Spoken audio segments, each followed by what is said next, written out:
Douglas Bickford. It's the 5th of June, 2021. It's 7:01 a.m. here in Klamath Falls, Oregon, my hometown.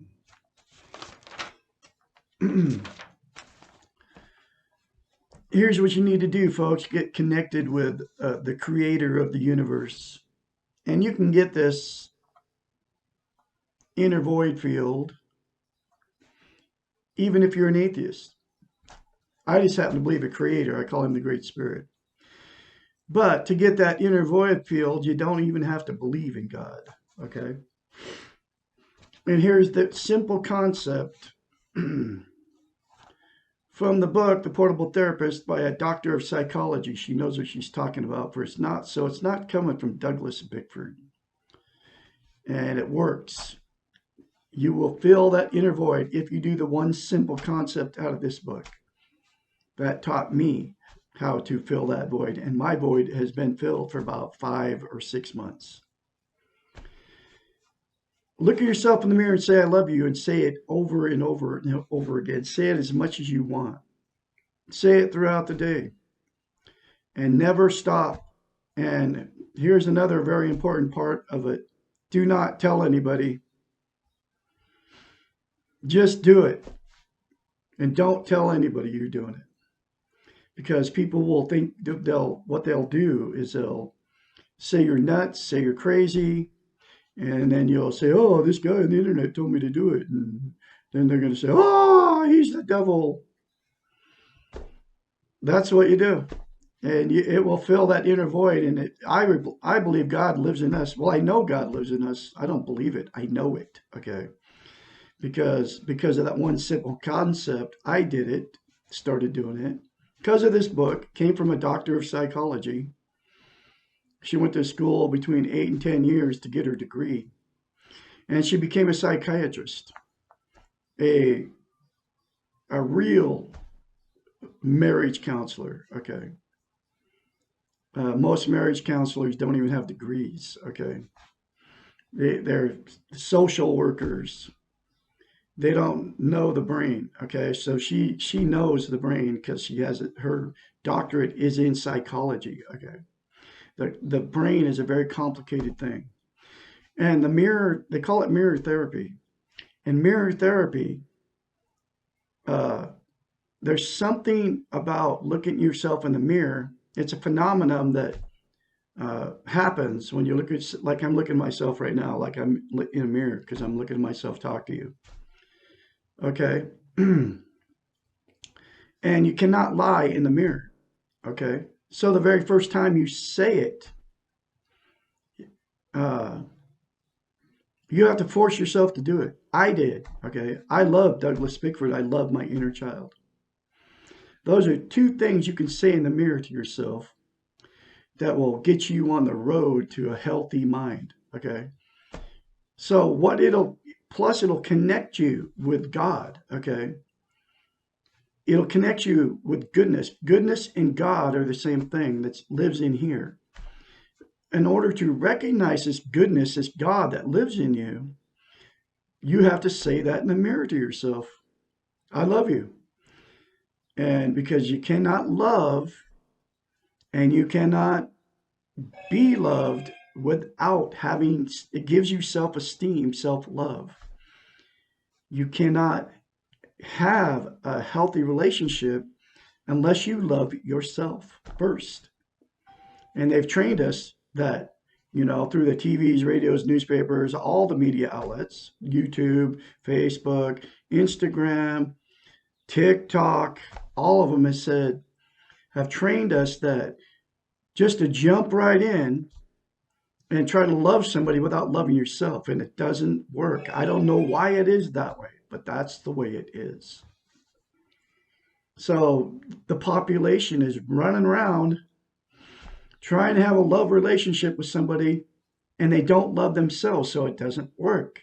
But the one simple concept will give you that, but it will also connect you with the creator of the universe. But if you're an atheist, you can even get the same thing. It doesn't even matter if you believe in God. I'm telling you, man, and we've been duped by all the religions, every one of them. It doesn't matter which one it is: Mormon, Jehovah Witness, Seventh-day Adventist, Baptist, Catholic, uh, Muslim, Buddhist, because they're all trying to find happiness through external. And that happiness lives in you. You just have to recognize it by loving yourself, by attaining self-esteem. And that's the way it is. And it works, folks. And what happens, we were put here. We're here for one reason: to have social interest, which is to have relationships with other people. That's why we're here. And guess what? That saying I love you in the mirror will open that up for you, and you'll recognize it. And that's where God lives, is in you. Okay?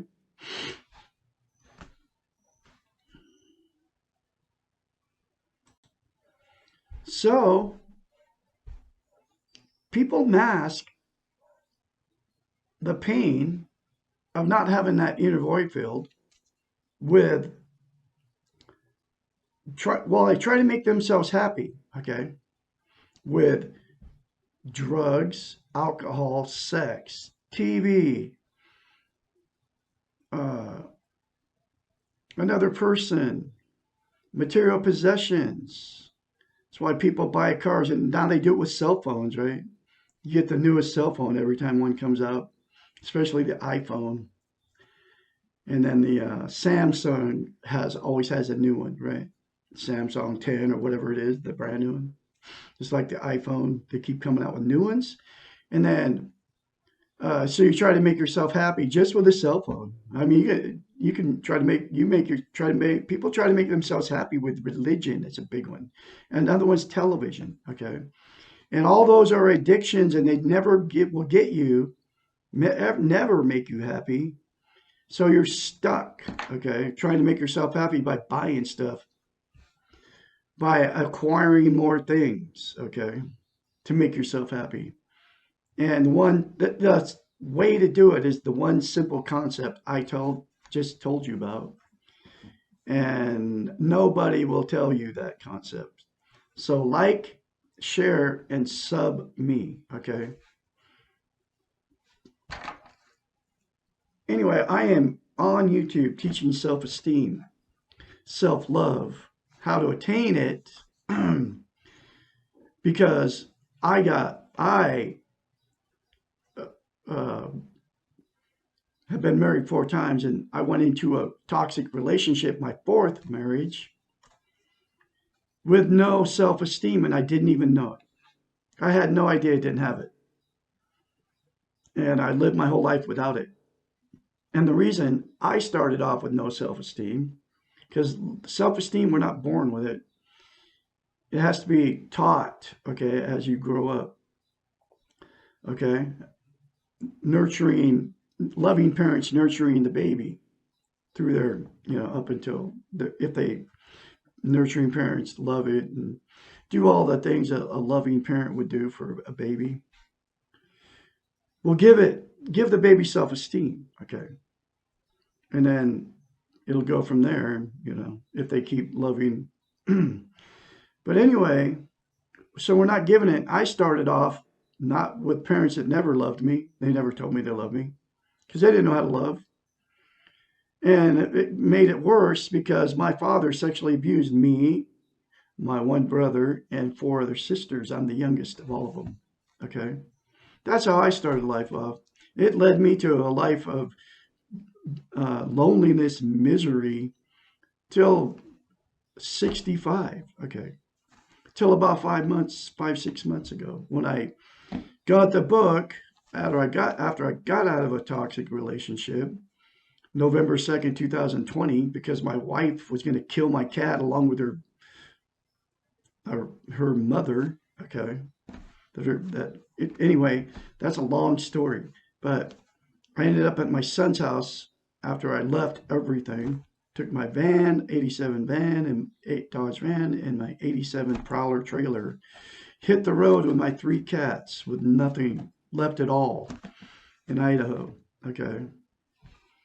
and ended up at my son's house looking through a box for a coffee cup and found this book, The Portable Therapist, which I am teaching self-esteem out of.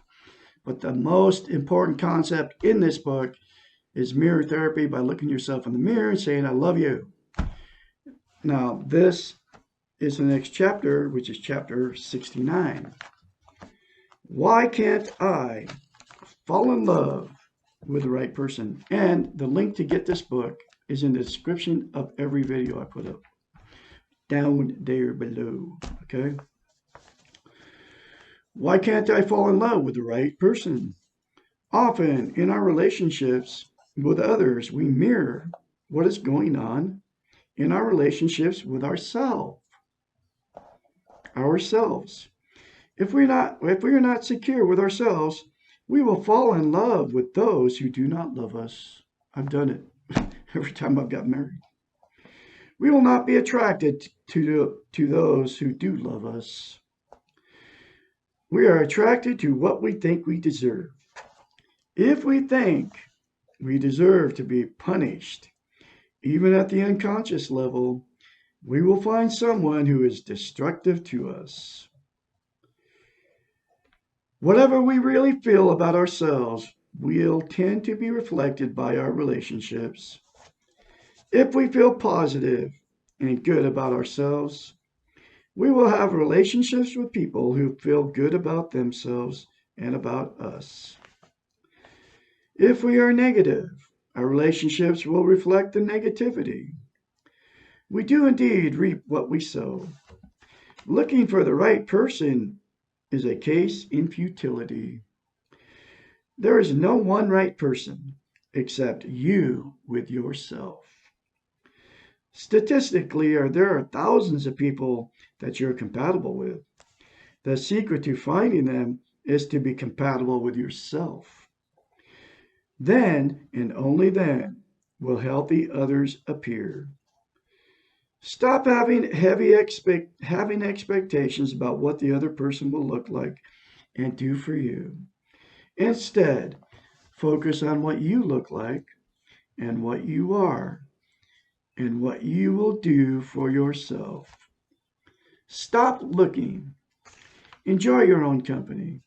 Practice being okay without a relationship. It is never easier to learn self-esteem and to practice it than when you are alone. If you are used to taking care of yourself, to filling your own needs, then the challenge of being in a relationship will not be overwhelming. If you cannot take care of yourself when you're alone, it will be much more difficult to learn to take care of yourself when you're involved with someone else. Most of us become aware of learning about self-esteem after we are in a relationship. While it is less complicated to practice self-esteem on our own, we do not have to leave the relationship in order to learn to take care of ourselves. But we do have to reprioritize what we will do for ourselves and what we will give up for the relationship. This does not have to be a negative thing for our relationships. Taking care of ourselves can be a positive thing in our relationships. We become good role models for others. Loving yourself does not mean that everyone else will love you. Once you love yourself, it becomes easier to accept that others do not love you. Just as you yourself do not love everyone you know, others have the same right with you. Do not waste your time and energy on those who do not care about you. There are enough people around who care for you to focus on. And if you feel that there is no one else who loves you, then you owe it to yourself to care more for yourself. Relationships are about balance, not about rights and obligations. Relationships are about challenge and stimulation, not about comfort. Relationships are about expansion and growth, not about standing still or staying put. Rather, they are about allowing each other to change and letting go. The best relationships are those in which both people let each other be. We can love ourselves unconditionally, and we can practice trying to love our partner unconditionally. We may never achieve this goal, but we can learn from our efforts. If you want unconditional adoration, get a puppy. Your partner is not in the business of always adoring you. There was no one right partner for you, but there are plenty of good people around to have healthy relationships with. But first, you must be healthy yourself so that you are ready for a good relationship with another. Very powerful book, folks. And if you do the one simple concept I've been saying in these videos, it's going to connect you with the universe. You'll be one with the universe. And if you ever want to have a good relationship, a healthy one, you have to love yourself first. And that simple concept will help you attain that if you do it and you keep saying it. And get the book. You wouldn't even have to get the book, The Portable Therapist, because once you do that, you're going to be connected with God and He's going to direct you to what you need to do. Or you'll be connected to goodness if you don't believe in God. Okay? Douglas Bickford, I have more later for you. All have a great day out there.